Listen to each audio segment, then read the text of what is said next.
Hi there, my name is Mike Corrigan. Right now I want to share with you a little bit more detail on the dimensional model. And what I'm about ready to discuss with you is covered in Chapter 1 and it's covered in Chapter 2. So I'm kind of bridging two chapters right now. But I think it's important so that you get the whole idea of where we came up with this dimensional model, how we designed it, and what it's all about.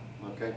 So we research for a living, right? And everything we try to do, we support by research and what people have studied and found. And I never say the P word, proven, but have found evidence to support it. Okay? So when we were asked to write this book, we had to go back and do a little bit more work because what we had developed was a dimensional model, and we developed this dimensional model by doing grant research for the U.S. Department of Ed. And what we had discovered in the schools we were actually studying, we had discovered that many of them, the ones that were doing well, had certain aspects that they shined in, like school climate, where the leadership was wonderful. And we started saying, well, let's start assessing these certain components, but let's use several scales or assessment tools to see, to discover what's great about their leadership, what's great about their school climate. And that's how we started developing the dimensional model, was one dimension at a time in what we saw good schools doing. Well, when we went back to research this model and support it a little bit more, what we found, and a lot of this research is written up in Chapter 2 right now, but what we found was in 1970 to 1983, a meta-analysis was done by Borger. And what this person did with their colleagues was go out and try to figure out which constructs, which variables, which dimensions actually were most predictive or related to highly effective schools. And what Borger and his colleagues found out was that leadership, school climate, physical environment, teacher-student relationships, curriculum and instruction, finance, evaluation, parents and community, these were the dimensions that were most predictive of what we could actually use to improve schools.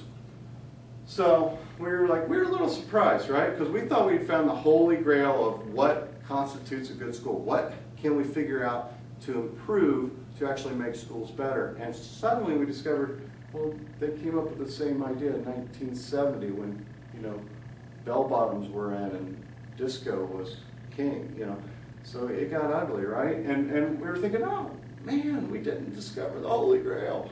Well, it got worse. We came across another study from the 1980s when parachute pants came back. And what we discovered was a study done by the U.S. Department of Education in the late 1980s by Dusewitz and Bayer found that they had 8 different dimensions of excellence that were associated with highly effective schools. And guess what? Those were school climate, leadership, teacher behavior, curriculum, monitoring and assessment, student discipline and behavior, staff development, and parent involvement.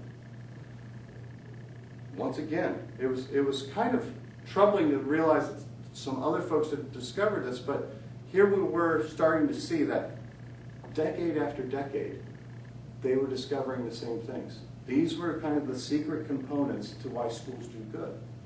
It didn't stop there.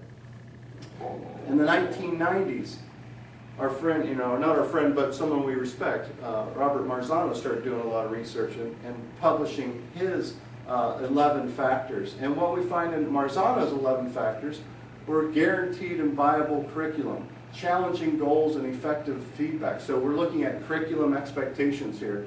Parent and community involvement, the safe and orderly environment, school climate, right? Collegiality and professionalism, school climate, instructional strategies, on, so that relates to our faculty fidelity and different things. Classroom management, classroom curriculum design, motivation, learning intelligence. There's educational attitudes in here as well. So what we started discovering piece by piece was that decade after decade, what did we find out? There were dimensions that were somewhat predictive or associated with highly effective schools. So, given that we research, I'm a psychologist myself, and I'm a believer in motivation.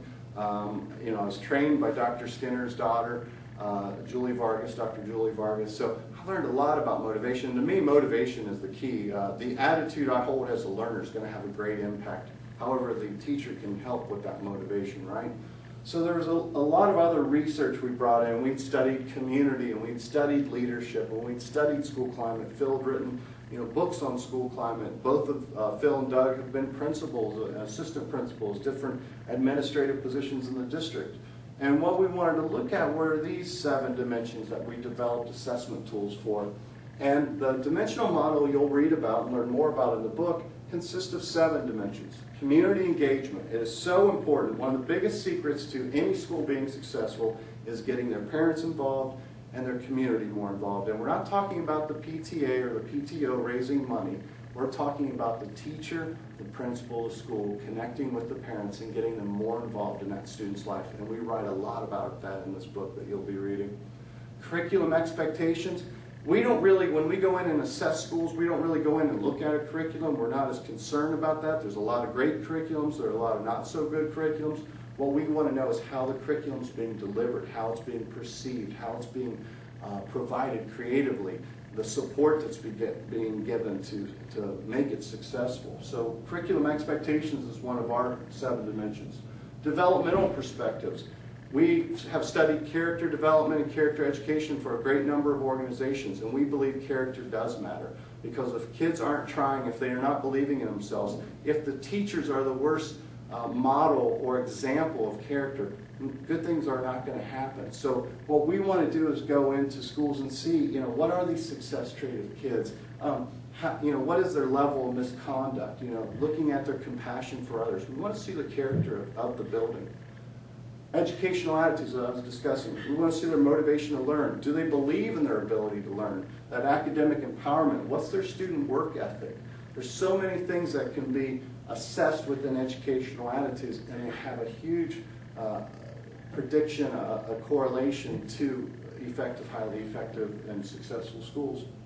Faculty fidelity. This is where we look at if teachers are being trusted, if they're satisfied with their work, or perceived as being satisfied with their work, if they feel they're making a difference, if their efficacy is high. We also look at leadership potential. And we also, because to us, well, let me stop right there for a second. Leadership potential is key. If the leadership is not good, if it's not in place and doing well and being well received, hardly anything can accomplish of worthiness in a school. So to us, leadership potential is probably one of the main things, and you see that in a gear model we show often with the leadership gear right in the middle. And then school climate. You can do everything you want in your classroom, but if those kids are leaving feeling scared, uncared for, and unsupported, you're not going to have much success in the classroom. So we've got 7 dimensions, and what we've shown in our back up one more second. Back up, there we go. What we've shown in our grants is we study the effectiveness of a program, and then we track this data right here. This is the formative data. Okay? And what we can see from our studies is when these start increasing, that's when academic challenges start decreasing. That's when behavior issues start going down. That's when achievement starts going up. If we can, that's the common sense, isn't it? If we make the school better, the leadership better, the teaching better, if we improve the educational attitudes, the character of the school, if we improve the parent involvement, if we improve the way we deliver our curriculum, what do you think is going to happen? It's common sense. So what you're going to find out more about this dimensional model is we want you to assess these 7 dimensions. And then we want to have you use those 7 dimensions to inform what we're going to call the 4 C's. Climate, curriculum, community, and character. And that's when we really start to get into achieving something. And we're not just talking about increasing achievement scores. We're talking about increasing the retention of good teachers that want to stay and be in that school. We're talking about kids that love to come to school.